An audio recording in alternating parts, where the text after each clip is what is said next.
Hi friends, ఈరోజు ములక్కాయ chicken చేయబోతున్నాను. ఇది టమాటా ఉల్లిపాయ పేస్టు, ఇది మసాలా వండుదాం.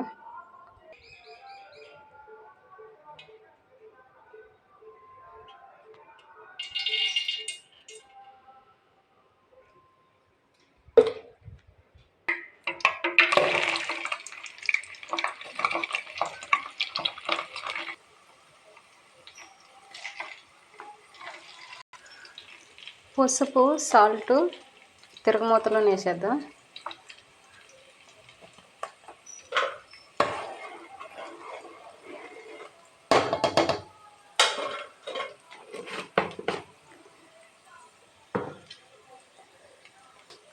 సాల్ట్ కూడా ముందే ఎందుకు వేసానంటే ఇందులో ములక్కాయ వేపుకోవాలి కాసేపు. సాల్ట్ కూడా వేస్తే ములక్కాయ ముక్కకి లోపలికి సాల్ట్ పట్టేస్తుంది చక్కగా. అందుకే సాల్ట్ కూడా తిరగమూతలోనే వేసేసి. ఉల్లిపాయ వేగేసింది. ఇప్పుడు ములక్కాయ ముక్కలు వేసుకుని కొంచెం వేగనిద్దాం.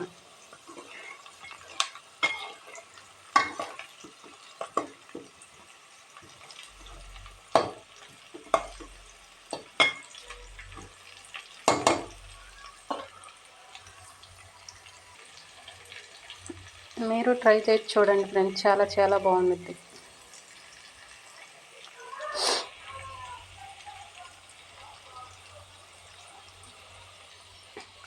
వేగేసి ఇప్పుడు చికెన్ వేసుకుందాం.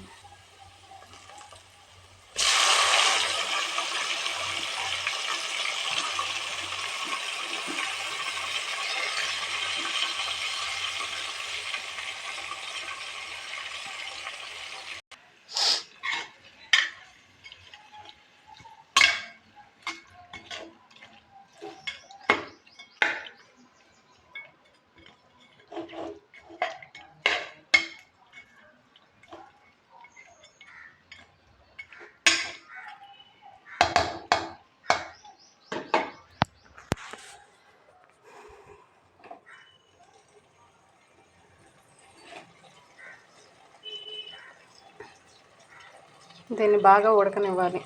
ఈ రెండు మిక్సింగ్ మూత పెట్టి ఉడకనిద్దాం.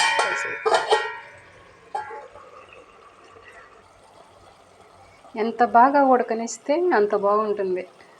ఆ ములక్కాయలో రసం పెట్టాలి బాగా చికెన్ అంతా, అప్పుడు చాలా టేస్టీగా ఉంటుంది. చాలాసేపు ఉడకనిచ్చుకుంటే చాలా బాగుంటుంది. బాగా ఉడికేసింది. ఇప్పుడు టమాటా ఉల్లిపాయ గుజ్జు వేసుకుందాం.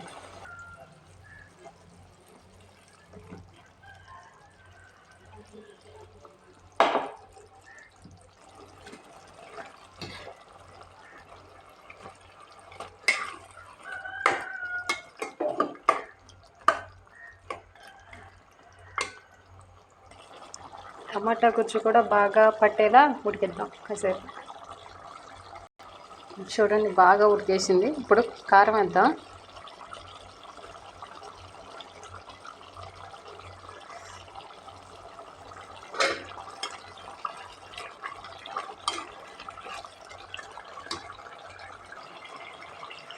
చూడండి ఎలా ఉందో, చూస్తుంటే నోరు ఊరిపోతుంది.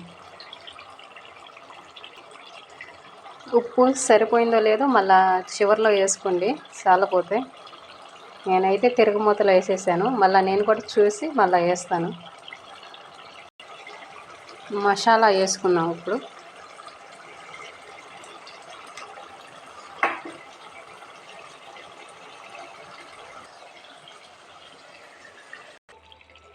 మసాలా వేసాక కూడా మళ్ళీ కాసేపు ఉడకనిద్దాం మూత పెట్టుకుని. అప్పుడే అయిపోయింది అనుకోమాకండి, దీని టేస్ట్ ఇలా రాదు. ఇప్పుడు ఏం చేయాలంటే దీంట్లో వాటర్ పోయాలి.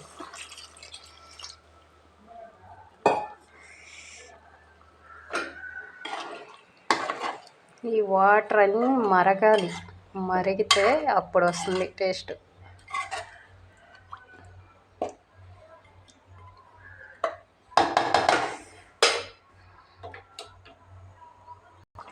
చూడండి ఉడుకుతుంది, ఇంకా చాలాసేపు ఉడకాలి. ఉడికేసింది ఫ్రెండ్స్.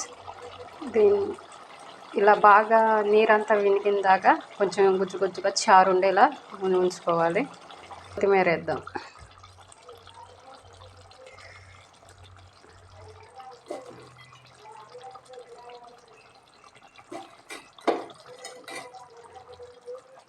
ట్రై చేసి చూడండి. నాటుకోడి కూర కూడా పనికిరాదు, అదిరిపోతుంది అంతే. ములక్కాయ చికెన్ రెడీ అయిపోయింది. మీరు ట్రై చేసి చూడండి ఫ్రెండ్స్. చపాతీల్లోకి అయితే మస్తుగా ఉంటుంది, ఇంకా రైస్లో కూడా అదిరిపోతుంది. చూడండి, ట్రై చేసి చూడండి ఒకసారి. ములక్కాయ చికెన్.